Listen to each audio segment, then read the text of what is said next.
علیکم اهل گروهی چیلگزی. ما ساکنان محله باغداری در سال 2026 تصمیم گرفتیم که یک کاری آبادانه پیش گیریم.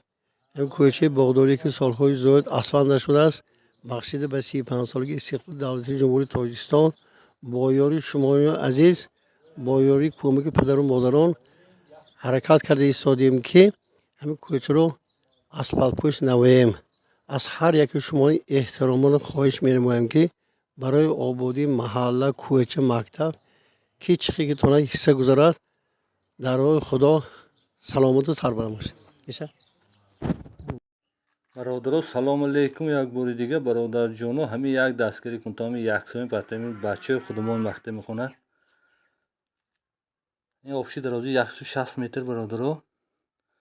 این همسایه طرف اولاب هم میتیان خدا خواهد بود. داداشیان و سرانو این زیشودا شما برای همین یک دستگیری کنتم از شما نمین من ندار